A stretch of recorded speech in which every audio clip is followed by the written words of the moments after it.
यत्र तत्र सर्वत्र अपने नियम व्यवस्था के रूप में विराजमान परमपिता परमेश्वर को प्रणाम और आपको यथोचित अभिवादन। वैश्विक इतिहास इस सत्य को प्रमाणित करता है कि संपूर्ण विश्व में कुछ अर्धविक्षिप्त लोगों द्वारा निर्दोष लोगों के साथ लूटमार, बलात्कार और हत्या जैसी घटनाएं सामूहिक और व्यक्तिगत तौर पर अनवरत घटित होती चली आ रही हैं, जो ईश्वर के अवतार लेने का पर्याप्त आधार बनती हैं। परंतु ईश्वर ने कभी भी अवतार नहीं लिया। हम सबके लिए यह एक यक्ष प्रश्न है कि ईश्वर ने अवतार क्यों नहीं लिया। आज के वीडियो में मैं इसी यक्ष प्रश्न का सत्योत्तर बताने जा रही हूँ कि बड़ी बड़ी सर्वविनाशक दुखदायक परिस्थितियाँ उत्पन्न होने के बावजूद भी ईश्वर के अवतार नहीं लेने का क्या कारण हो सकता है। संसार में दो तरह के लोग होते हैं। एक तो वे लोग होते हैं जो यह मानते हैं कि समस्त दृश्य अदृश्य ब्रह्मांड के सृजन, पालन और संहार का कार्यक्रम स्वमेव संपन्न होता रहता है, और दूसरे वे लोग होते हैं जो यह मानते हैं कि समस्त दृश्य अदृश्य ब्रह्मांड के सृजन, पालन और संहार का संपन्न होने वाला कार्यक्रम एक सुनिश्चित अटल नियम व्यवस्था के अंतर्गत संपन्न होता है, जो कि सर्वशक्तिमान ईश्वर के देखरेख में संपन्न होता है। ईश्वर के सर्वशक्तिमान होने का निहितार्थ यह है कि समस्त दृश्य अदृश्य ब्रह्मांड के सृजन, पालन और संहार तथा मनुष्यों द्वारा किए जा रहे पाप पुण्य के कर्म फल, दुख और सुख को पक्षपात रहित होकर प्रदान करने के लिए किसी दूसरे से सहायता नहीं लेते हैं। ईश्वर का सर्वशक्तिमान स्वरूप कैसा होता है, इस प्रश्न को लेकर आपको कुछ भी सोचने विचारने की आवश्यकता नहीं है, क्योंकि परमपिता परमेश्वर ने स्वयं के सर्वशक्तिमान स्वरूप का वर्णन यजुर्वेद में कुछ इस प्रकार से किया है, जिसको जान लेने से परमपिता परमेश्वर का सर्वशक्तिमान स्वरूप के संदर्भ में आपको कुछ भी सोचने विचारने की कोई आवश्यकता नहीं रह जाती है। परमपिता परमेश्वर ने यजुर्वेद के 31वें अध्याय के पहले मंत्र में कहा है कि सहस्र शीर्षा पुरुष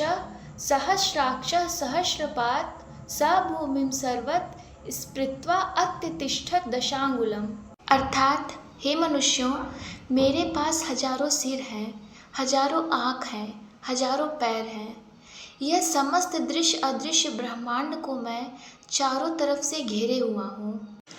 और तुम्हारी नाभि से 10 अंगुल ऊपर तुम्हारे हृदय आकाश में विद्यमान हूँ। परमपिता परमेश्वर के इस वचन को सुनकर आप यह बिल्कुल मत समझिएगा कि सर्वशक्तिमान ईश्वर ऐसा आकार प्रकार वाला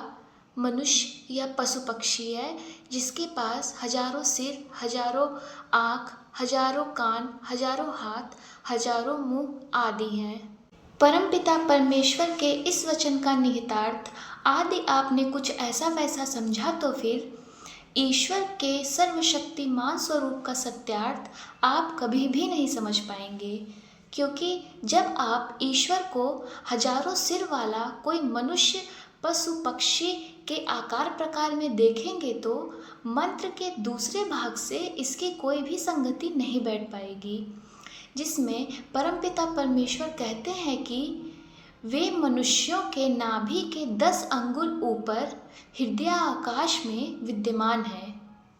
आप स्वयं सोचकर देखिए कि जो ईश्वर हजारों सिर, हाथ, पैर वाला होकर समस्त दृश्य अदृश्य ब्रह्मांड को चारों ओर से आच्छादित किए हुए हैं, वे मनुष्यों के नाभि के 10 अंगुल ऊपर हृदय आकाश में कैसे समा सकता है। दरअसल में परमपिता परमेश्वर हम मनुष्यों को अपनी सर्वशक्ति संपन्नता को समझाना चाहते हैं कि समस्त दृश्य अदृश्य ब्रह्मांड में जितने भी जीवात्माएं हैं, वह सभी संयुक्त होकर जितना सोच सकती हैं, जितना देख सकती हैं, जितना सुन सकती हैं और जितना समझ सकती हैं, जितना कर सकती हैं, उसका 1000 गुना अधिक सामर्थ्य ईश्वर के पास होता है। और वह बिना किसी जीवात्मा की सहायता लिए बिना ही अपने सभी कर्मों को करता है, वह भी बिना किसी मनुष्य पशु पक्षी का शरीर धारण किए। ईश्वर के सर्वशक्तिमान होने का सत्यार्थ यही है। मैं ऐसा मानती हूँ कि ईश्वर के सर्वशक्तिमान स्वरूप के सत्यार्थ को न जान समझ पाने के कारण ईश्वर विश्वासी लोग ईश्वर अवतार की मान्यता को आदर देते हैं। मैं समझती हूँ कि ईश्वर के सर्वशक्तिमान स्वरूप का तत्वार्थ आपकी समझ में आ गया है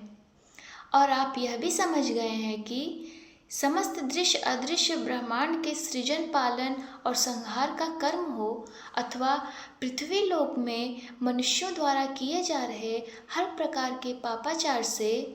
पृथ्वीवासी लोगों को मुक्ति दिलाने की बात हो, दोनों ही स्थितियों में सर्वशक्तिमान ईश्वर को किसी मनुष्य, किसी पक्षी, किसी पशु के शरीर को धारण कर अवतरित होने की कोई आवश्यकता नहीं है। मैं आशा करती हूँ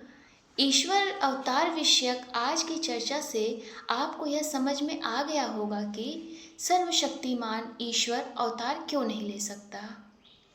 स्वस्थ सुंदर और सार्थक जीवन चर्चा परिचर्चा क्रम में आज बस इतना ही, शेष आगामी वीडियो में। ओम शांति शांति शांति।